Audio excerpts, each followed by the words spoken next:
Hello dear students, welcome back to my YouTube channel. मैं हूं professor Nilesh आनंदवानी और आज मैं आप लोगों को पढ़ाऊंगा what is growth.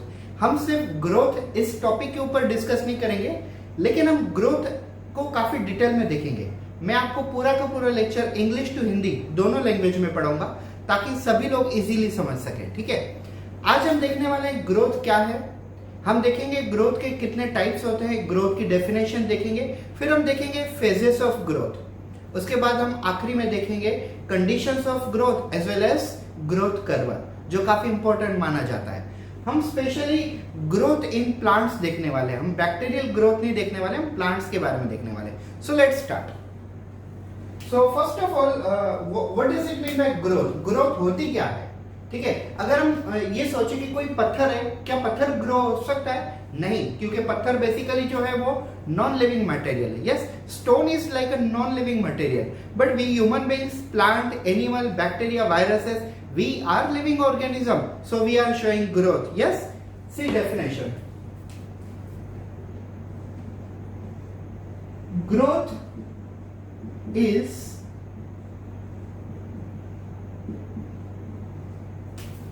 nothing but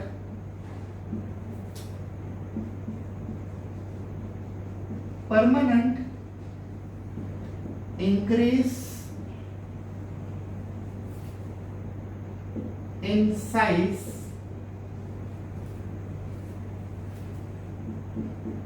increase in weight and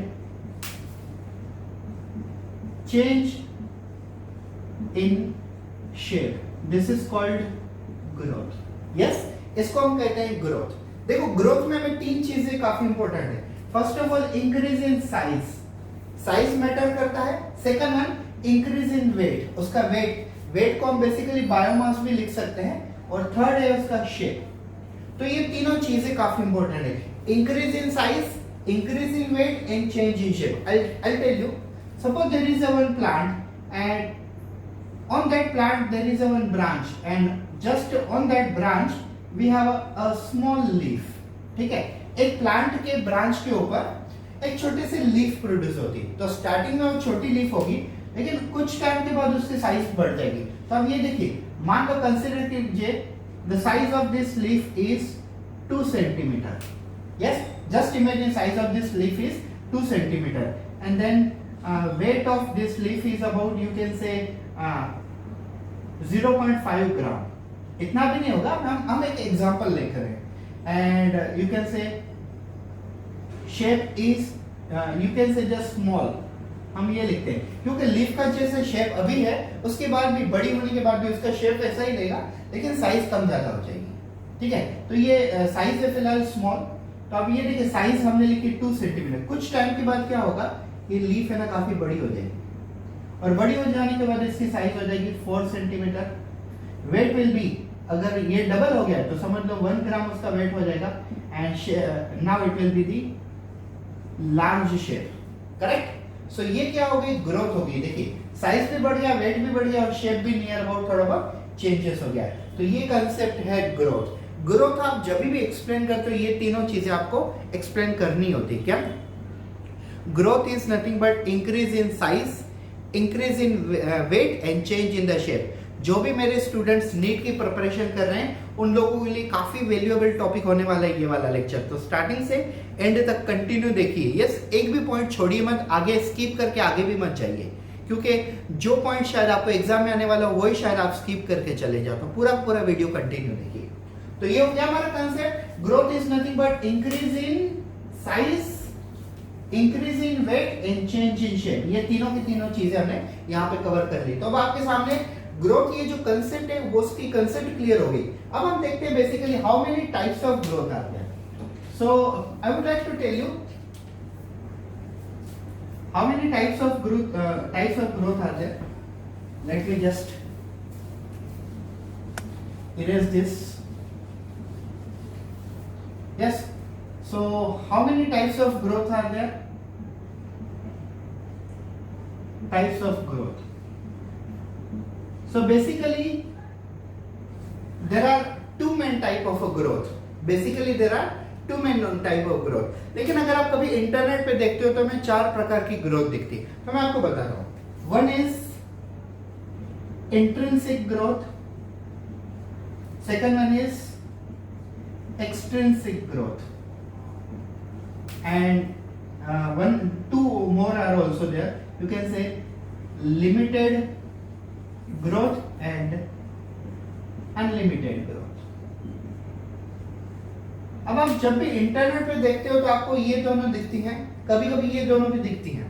अगर आप विकिपीडिया जैसे वेबसाइट फॉलो करो या तो आप एनसीईआरटी में देखो तो एनसीईआरटी में आपको ये दोनों दिखेंगे, और जब आप एनसीईआरटी में कंडीशंस फॉर ग्रोथ देखोगे तब आप ये दोनों चीजें भी पढ़ लोगे। तो मैं आपको चारों के चारों चीजें समझा देता हूँ।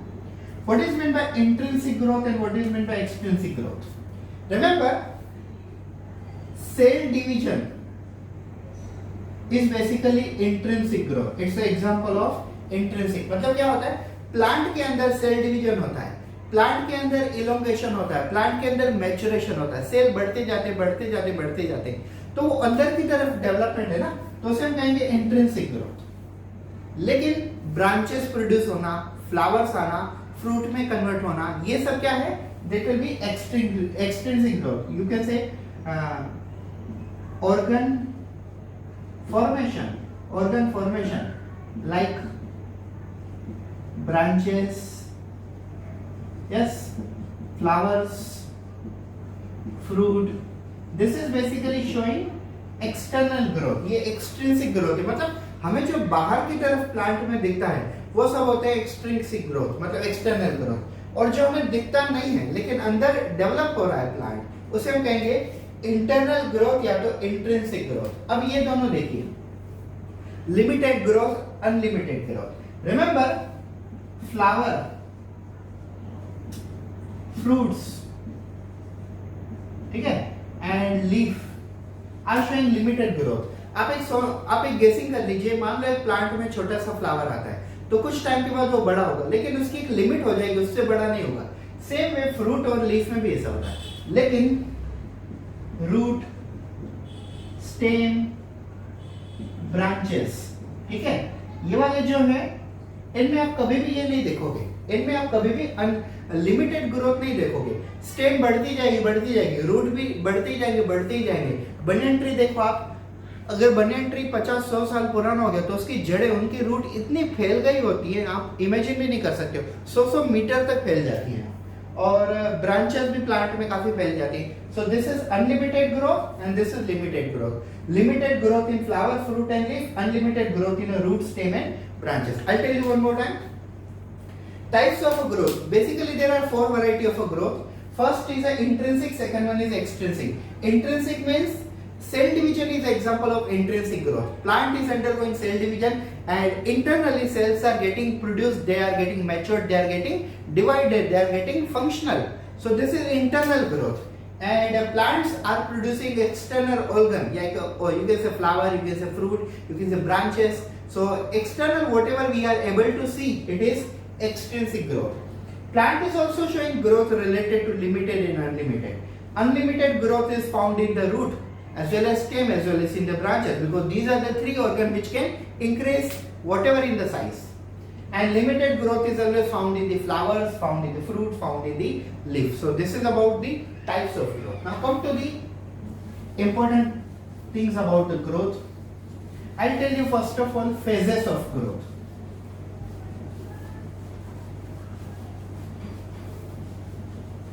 अब क्या होता है phases of growth, हम ये देख लेते हैं।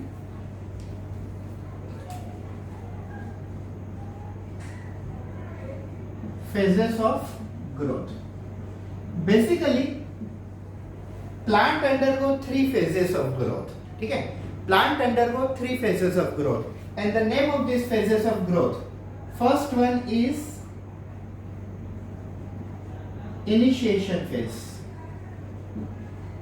or you can say production phase. Second one is elongation phase.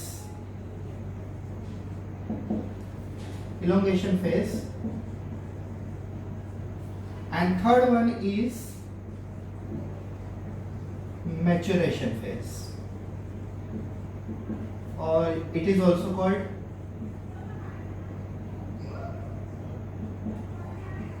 Differentiation phase. ठीक है, अब ये तीन फेजेस देखिए। First one is initiation phase which is also called production phase. Second one is elongation phase and third one is maturation phase, also called differentiation phase. अब मैं आपको detail में समझाता हूँ ये क्या होता है। Remember, in the plant body, parenchyma, collenchyma, sclerenchyma, all cells have lost the capacity of cell division. Plant में पेरेंकाइमा, कोलेनकाइमा, स्क्लेरेनकाइमा ये तीनों के तीनों सेल डिवीजन नहीं कर सकते। तो प्लांट में पेरेंकाइमा, कोलेनकाइमा, स्क्लेरेनकाइमा कहां से प्रोड्यूस होते हैं? कौन प्रोड्यूस करता है? इनको मेरिस्टेम प्रोड्यूस करता है। Keep it in mind, parenchyma, collenchyma, sclerenchyma cannot be further divided just because this cell has lost the capacity of cell division. So how these cells are getting produced? They are produced by the meristem cell. So I'll show you. Just imagine that this one is meristem cell. Okay. So this meristem cell produces three cells. This one is a first, this one is second, and this one is a third. Is it clear? Remember, at the beginning, this new cell have a thin cell wall. Yes, this new cell have a thin cell wall and mitochondria is nearby absent and vacuole is also absent. Yes, तो ये क्या होता है? Starting में initiation का मतलब क्या होता है? इनिशिएशन मींस बिगिनिंग, शुरुआत हो रही है। किसकी शुरुआत हो रही है? सेल्स के प्रोडक्शन की। तो ये जो मेरिस्टेम है उन्होंने अपने अंदर से 3 सेल प्रोड्यूस किए। एक्चुअली 3 हो या 300 सेल हो, एक ही होगी। एग्जाम्पल मुझे आगे चल के आपको समझाना है कि ये पेरेंकाइमा है, ये कोलेनकाइमा है, ये स्क्लेरेनकाइमा है। इसके लिए मैंने 3 एग्जांपल लिए हुए, तो आप बेसिकली समझ जाइए। तो स्टार्टिंग में मेरिस्टेम सेल्स ने 3 सेल प्रोड्यूस किए। इन सेल्स की जो सेल वॉल है वो काफी थिन है, plus mitochondria near by absent है और वैक्यूल भी इनके अंदर एब्सेंट है। फिर होता क्या है? ये सेल्स कौन से स्टेज में जाती है? इलोंगेशन फेज में जाती है। अब देखिए यहाँ पे क्या होता है। After entering this cells into the elongation phase, what happen? This cells basically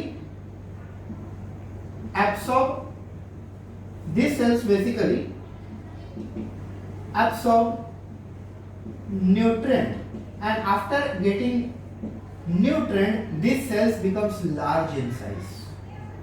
After absorbing nutrient, these cells become large in size. So now cell wall become thick, mitochondria and vacuole, mitochondria and vacuole appear. तब क्या होता है? Mitochondria और vacuole ये दोनों के दोनों इनके अंदर आ चुके हैं। तो ये सेकंड फेज है, इलोंगेशन। इलोंगेशन फेज का मतलब होता है बढ़ना, साइज में इंक्रीज होना। अब तीसरी फेज देखिए, this cells as well as this cell as well as this cell. ठीक है, आप ये समझ लीजिए कि हम किसी को भी मैच्योर हो, एक बंदा मैच्योर हो गया, हम कैसे कह सकते हैं? मान लो एक बंदे ने स्कूल खत्म की, कॉलेज खत्म की और फिर उसने जॉब अचीव की। ठीक है, उसने जॉब अचीव की, अपने इनकम से वो अपना घर चला रहा है, तो हम क्या कहेंगे? Yes, he is mature. वो अब समझदार हो गया, अब वो मैच्योर हो गया। सेम भी ये जो सेल्स प्रोड्यूस हुई थी, उसके बाद इलोंगेशन हुई, उसके बाद मैच्योर होगी। आप समझ लीजिए जब किसी का बर्थ होता है तो वो बेबी होता है। ठीक है, इनिशिएशन मतलब उसके बाद स्कूल कॉलेज उसकी स्टार्ट होगी, स्कूल खत्म होगी, उसके बाद कॉलेज, तो ये कॉलेज पीरियड, इलोंगेशन पीरियड। जब वो डेवलप हो रहा है, अपना नॉलेज गेन कर रहा है, कब तक? जब तक उसकी नौकरी नहीं लगती। जब उसकी नौकरी लग जाती है तो क्या हो जाता है? मैच्योर हो जाता है और डिफरेंशिएट हो जाता है। सेम लॉजिक यहाँ पे, सेल्स प्रोड्यूस हुए, इनिशिएशन, उसके बाद उनकी साइज बढ़ी, इलोंगेशन, और फाइनली ये सेल्स एक स्पेसिफिक फंक्शन में कन्वर्ट हो गए। अगर हम कहें ये सेल्स फूड स्टोरेज कर रही है तो हम इसे क्या कहेंगे? पेरेंकाइमा। ठीक है, अगर ये वाली सेल मैकेनिकल सपोर्ट प्रोवाइड कर रही है तो इसे हम कहेंगे कोलेनकाइमा, और ये तीसरी वाली सेल अगर हमें प्रोटेक्शन प्रोवाइड कर रही है तो इसे हम क्या कहेंगे? स्क्लेरेंकाइमा। ठीक है, तो ये 3 सेल्स अलग अलग हो गए ना, इसे हम क्या कहेंगे, मैच्योरेशन और डिफरेंशिएशन। डिफरेंशिएशन क्यों, क्योंकि देखिए स्टार्टिंग में भी 3 सेल थी, सेकंड स्टेज में भी 3 सेल आ गई, लेकिन अब थर्ड स्टेज में इन 3 सेल्स को हमने उनका नाम दिया हुआ है। एक जो फूड स्टोर कर रही है पेरेन्काइमा, जो मैकेनिकल सपोर्ट प्रोवाइड कर रही है वो कोलेन्काइमा, जो प्रोटेक्शन दे रही है उसे हमने कहा sclerenchyma. So this is maturation and differentiation. मैं एक बार फिर से समझा देता हूं एक ही मिनट में। Generally plant undergo 3 phases of growth, yes, and these 3 phases are, first phase is initiation, which is also simply called production, and second is elongation, means increase in size, and third one is maturation, differentiation, also known as differentiation. At the beginning cells are produced, and means meristem produces number of cells. Here we have took a 3 example of a 3 cell.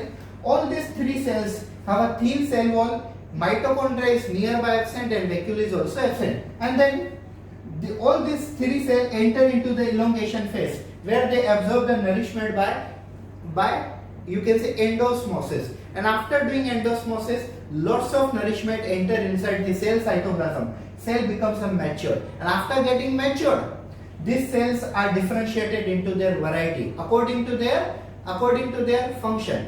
How they are given name according to their function.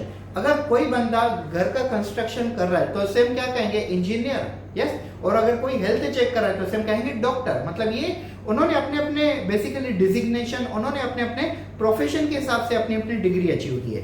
Same way ये जो 3 sales है वो उनको हमने नाम पहले नहीं दिया था, उनको हमने नाम बाद में दिया है। कब, जब हमें ये पता चला कि ये एक सेल फंक्शन ये करता है, फूड स्टोर करता है तो पेरेन्काइमा, सपोर्ट करता है मैकेनिकल सपोर्ट तो कोलेन्काइमा, बाहर से प्रोटेक्शन देता है तो स्क्लेरेन्काइमा। तो ये वाला हो गया phases of growth. I hope so आप लोगों को ये फेजेस ऑफ ग्रोथ क्लियरली समझ गया होगा। ठीक है, अब हम आते हैं conditions for the growth. So just see,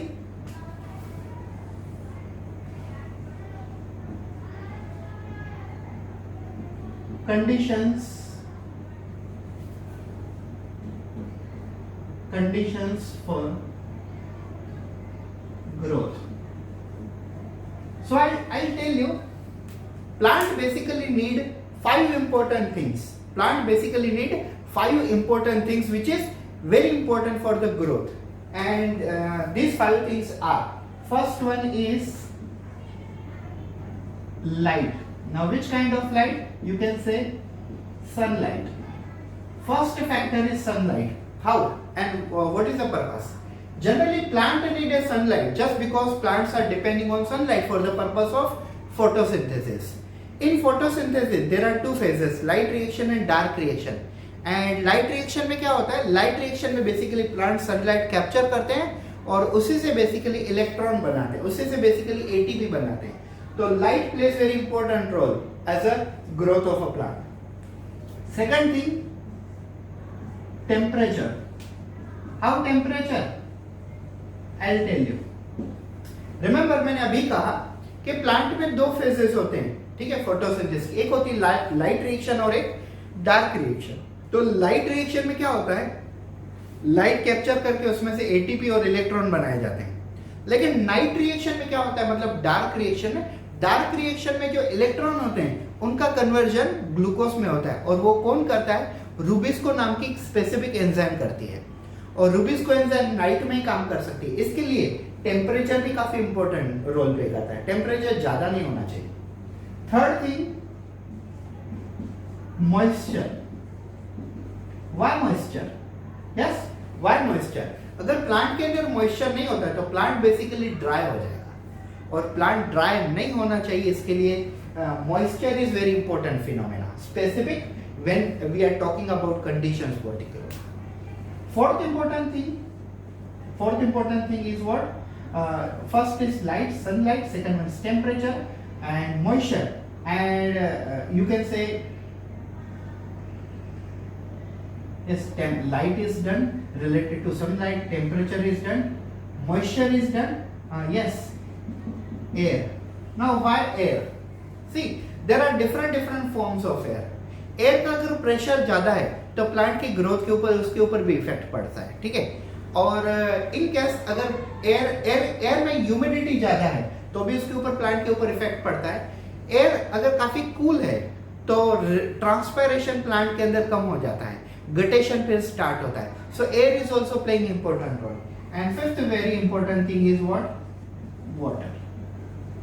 yes, now what about the water? क्या है वाटर? मतलब वाटर प्लांट की ग्रोथ में क्या रोल है? Actually water is a universal solvent. Yes, 90 to 95% organic food materials are basically dissolved in water, and so water is a main element. Even though मैंने आपको ये भी बताया था इंट्रोडक्शन में, xylem and phloem both are working with the help of water, just like a xylem conduct water and mineral. तो actually xylem mineral conduct करता है, लेकिन उसमें मेन एलिमेंट क्या है? 90 to 95% water. Phloem conduct food as well as water. So phloem is containing basically food, which is a food, organic food, sucrose, or you can say glucose or starch. तो main क्या है उसमें? उसमें भी 90 to 95% water. So these are the 5 important things which are responsible for creating a conditions for the growth. So ये था हमारा topic. इस टॉपिक में हमने ये सब चीजें देखी हुई है। अब आगे बढ़ते हैं, हम डिस्कस करते हैं what is about growth curve. Let's start.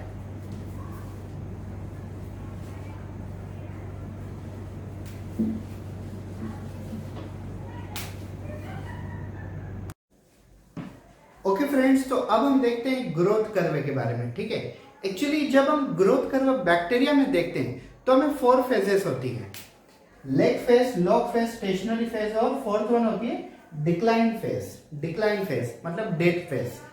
लेकिन प्लांट के अंदर हम डेथ फेज नहीं देख सकते हैं, क्योंकि प्लांट के अंदर जब प्लांट की डेथ होगी उसके बाद ही हम डिक्लाइन फेज देख सकते हैं। और प्लांट की डेथ तो हमें पता है ऑलमोस्ट 100 ईयर भी हो सकती है, 200 ईयर भी हो सकती है, 500 ईयर भी हो सकती है, depends on the type of plant. 1 साल भी हो सकती है, 2 साल भी हो सकती है। So let's talk about the growth curve. So what is actually the growth curve और why we are using a growth curve? C,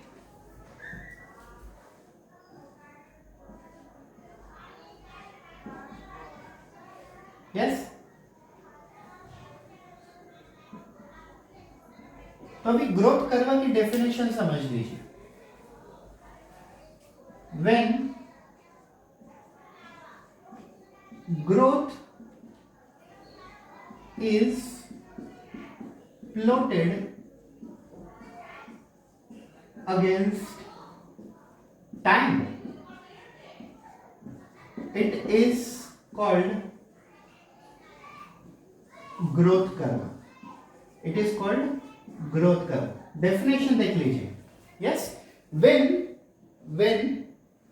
growth is plotted against time, जब आप किसी लिविंग ऑर्गेनिज्म की ग्रोथ उसके टाइम के against plot करते हो तो हम इसे कहते हैं ग्रोथ कर्व। ग्रोथ कर्व को एस कर्व भी कहा जाता है। क्यों? क्योंकि जो ग्रोथ कर्व का जो प्लॉट बनता है वो बेसिकली एस फेज में होता है, इसके लिए हम उसे एस कर्व भी कहते हैं। नाउ ग्रोथ कर्व की एक बार फिर से डेफिनेशन समझ लीजिए। When growth of organism is plotted against time, it is called growth curve. Growth curve is also called as a S curve. Why it is called S curve? Just because the growth curve is S shaped, that's why it is also called as a growth curve. Now means I want to say that's why growth curve is also known as a S curve. Basically growth curve has a 3 main phase. First phase is a leg phase, which is also called initial phase, and second phase is log phase, which is also called exponential phase, and third phase stationary phase, also known as a steady phase. ठीक है, stationary phase also called as a steady phase. आपको याद होंगे phases of growth। ठीक है, तो phases of growth में हम क्या देखते हैं? See, phases ऑफ ग्रोथ, तो हमने ये देखे थे फेजेस ऑफ ग्रोथ में 3 फेजेस आते हैं। Yes, first one is initial phase, second phase is elongation phase, and third phase is maturation phase. Is it clear? Third phase is maturation phase. तो हमने ये डिस्कस किया हुआ था फेजेस ऑफ ग्रोथ में ये 3 स्टेजेस आते हैं, इनिशियल फेज, इलोंगेशन फेज और मैच्योरेशन फेज। अगर आप ग्रोथ कर्व में मैच करो तो ये वाली जो है वो है फर्स्ट इनिशियल फेज, फिर सेकंड वाली लॉग फेज है वो होती है इलोंगेशन फेज, और थर्ड वाली जो मैच्योरेशन फेज है वो यहाँ पे होती है stationary phase. So simply phases of growth curve phases of growth and growth curve phases are correlated to each other. I'll show you one common example. ठीक है, मान लो आपके पास एक पॉट है, उस पॉट में यहाँ पे सॉइल भरी हुई है, ठीक है, और उसके अंदर आप एक सीड डालते हो। सीड आपने सीड डाल दी तो सीड को कुछ दिन लगेंगे जर्मिनेट होने को, तो ये वाली फेज होगी सबसे पहले लेग फेज, और उसके बाद सीड में से छोटा सा प्लांट बनेगा, it will B log phase, और ये प्लांट देखते ही देखते काफी बड़ा हो जाएगा, ये ट्री में कन्वर्ट हो जाएगा, मतलब पॉट में अगर ना हो तो बेसिकली बड़े प्लांट में कन्वर्ट हो जाएगा, it will B log phase. और एक टाइम ऐसा है जब प्लांट की बेसिकली ग्रोथ एक स्टॉप हो जाएगी, ना ही ग्रोथ बढ़ेगी ना ही डेथ होगी, स्टॉप हो जाएगी, it will be called as a stationary phase. Correct, it will be called as a stationary phase. और बैक्टीरियल जब हम ग्रोथ देखते हैं तो बैक्टीरिया की डेथ होती है, हम उसे कहते हैं डिक्लाइन फेज, मतलब फोर्थ फेज होती है। तो simply growth curve when the growth of organism is plotted against its time, it is called growth curve. There are 3 phases of growth curve. Leg phase, also known as a initial phase, means beginning. Log phase, also known as exponential phase, where maximum growth is achieved. And stationary phase, also called as a steady phase, in which organism neither grow neither die, remains steady, remains stable. Yes, initial lag phase में क्या होती है, just growth की शुरुआत होती है। Log phase में सबसे ज्यादा ग्रोथ होती है। मतलब अगर हम ये देखें हमारी लाइफ में, बैक्टीरिया की लाइफ में, एनिमल की लाइफ में, प्लांट की लाइफ में सबसे ज्यादा अगर हमारी ग्रोथ होती है तो कौन सी फेज में होती है, लॉग फेज में, ठीक है। और सबसे कम ग्रोथ कब होती है, स्टेशनरी फेज में, क्योंकि यहाँ पे ग्रोथ हमारी रुक जाती है। और बिगिनिंग कहां से होती है, लेग फेज में, मतलब इनिशियल फेज में। So this was about the growth. तो हमने क्या क्या देखा अभी, we have discuss this growth curve in detail, as well as it is also called growth curve, and the phases of growth curve is related to the phases of growth. Thank you so much for watching this video.